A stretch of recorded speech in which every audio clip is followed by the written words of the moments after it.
या दोन देवांचं भजन करणारी संत आणि चौथा देव आहे ज्याच्यामुळे आपण उद्याचा सूर्य पाहतो, ते भारताच्या सीमेवरचे जवान। अशा या परम पावन दीपावलीच्या माझ्या त्या भारतीय जवानाला कोटी कोटी शुभेच्छा, माझ्या शेतकरी राजाला कोटी कोटी शुभेच्छा। अष्टादश संतांच्या विटेवरच्या मालकाच्या आणि काशीच्या मालकाचा आशीर्वाद शेतकरी राजाला आणि भारतीय जवानाला गोडसा असा लाभो अशी विटेवरच्या मालकाच्या चरणी प्रार्थना। विठाला विठाला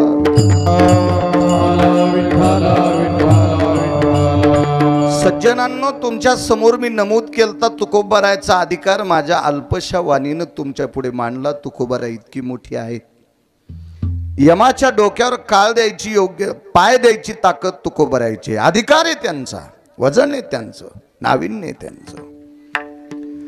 हरिनामाने विश्व ढवळून काढलं ही योग्यता आहे।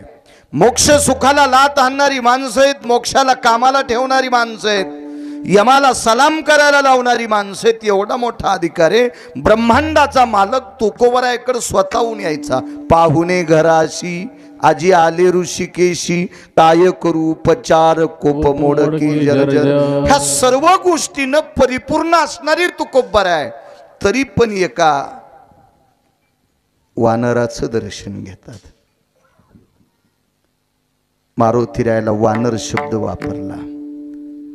एका ठिकाणी आळंदीतल्या पैठणच्या मालकांनी मरकट शब्द वापरला।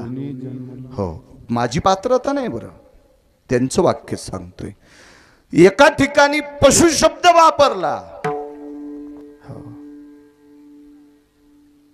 मग अशा अवस्थेत असणाऱ्या मारुतीरायाला तुकोबाराय शरण शरण जी हा शब्द का वापरतात? काय गरज होती तुकोबारायला शरण जायची? ज्या अर्थी तुकोबाराय सत्सद विवेक बुद्धीनं शरण जातात, त्या अर्थी मारुतीरायाचा अधिकारही त्या टोकाचा असेल, त्यामुळे तुकोबाराय शरण जातात। बलाची देवता आहे मारुतीराय।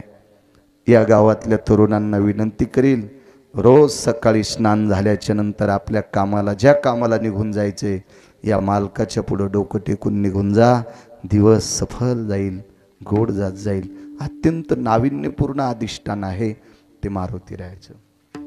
आदरणीय गुरुवर्य संजयजी महाराज पाचपूर बाबा ज्या ज्या गावात कीर्तनाला जातील त्या त्या गावात मारुतीरायाच्या आरतीच्या बाबतीत ते दखल घेतात। तिथल्या तरुणांना सांगतात, अरे अमावस्येची आरती करत जा, शनिवारची आरती करत जा, पौर्णिमेची आरती करत जा। इतकं मारुतीरायाच्या बाबतीत आणि गायीच्या बाबतीत पाचपूर बाबा सांगत असतात। बऱ्यापैकी किमान 4-5 हजार गावात त्यांच्या म्हणण्यानुसार प्रति शनिवाराची आरती सुरू झाली। आमच्या गावात सुद्धा त्यांचाच संकल्प, म्हणून मी सांगितलं तरुणांना, तर आमच्या गावात सुद्धा पोरांनी प्रत्येक शनिवारी आरती सुरू केली। इथं तर प्रति अमावस्याला पंगत आहे, काय कमी पडणाऱ्या गावाला? विठाला विठाला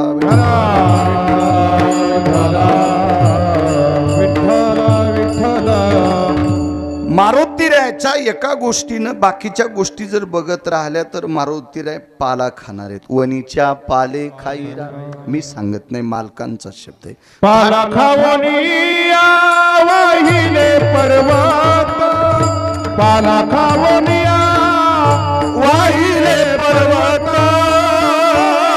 बांधिला से तो सिंधुवरी, सिंधुवरी बांधिला से तो सिंधुवरी। पाला खावनिया वाहिले पर्वत,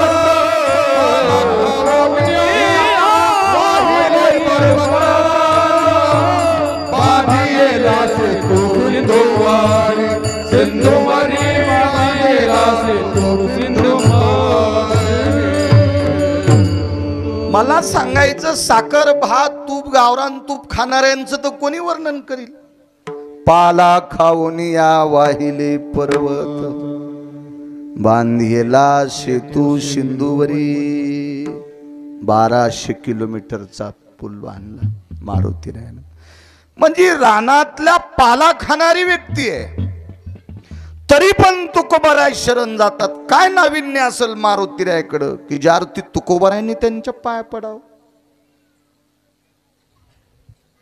द्वापार युगात आप्पा विटेवरच्या मालकानं ठरिलं भजन करणाऱ्याला हस्तिनापूरची गादी द्यायची. शरण शरण जे हनुमंता सांगतोय काय अधिकार आहे मारुतीरायाचा मोठा. द्वापार युगामध्ये पंढरपुरातल्या मालकांनी द्वारकाधीश कृष्ण परमात्म्याने ठरवलं भजन करणाऱ्यांना गादी देऊन टाकायची. ती भजन करणारी कुंतीचे पुत्र पांडव होती. पाहती पांडव अखंड वनवासी पाहते पांडव अखंड वनवासी परी त्या देवासी आठवी परी त्या देवासी आठवी परी त्या देवासी आठवी पाहते पांडव अखंड वनवासी परी त्या देवासी आठवी परी त्या देवासी आठवी पाहते पांडव अखंड वनवासी परी त्या देवासी आठवी परी त्या देवासी आठवी. पांडव भजन करणारी होती. परी त्या देवाशी आठविती किंवा आळविती. रात्रंदिवस पांडवांनी विटेवरच्या मालकाचं भजन करायचं करत होते. ते अर्थी पांडव वारकरी होते. पांडवापैकी एकाचं वर्णन जर सांगत राहिलं तर आपण वेळ भेटल्यावर भजन करतो किंवा उल्हास आल्यावर भजन करतो किंवा विटेवरच्या मालकाने आपल्या अंतःकरणातली भावयुक्त जी कांडी आहे ती प्रेरित केल्याच्या नंतर आपण भजन करतो. पण अर्जुन झोपी गेल्यावर सुद्धा भजन करत होते.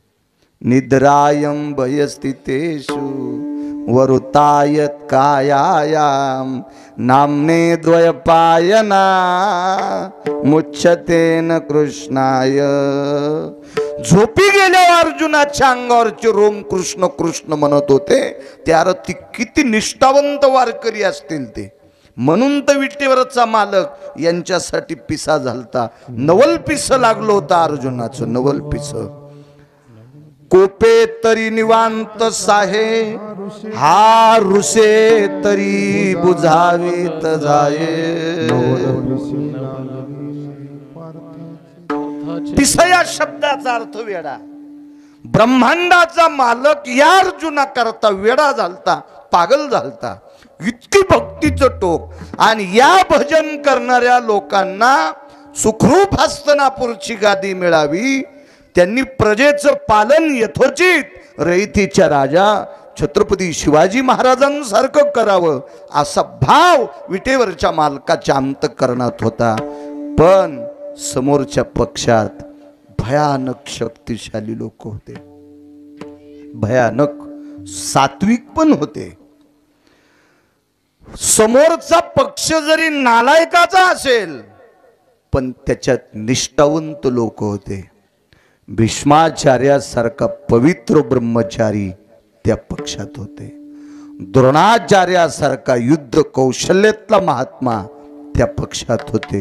कृपाचार्यासारखे अधिकारी त्या पक्षात होते.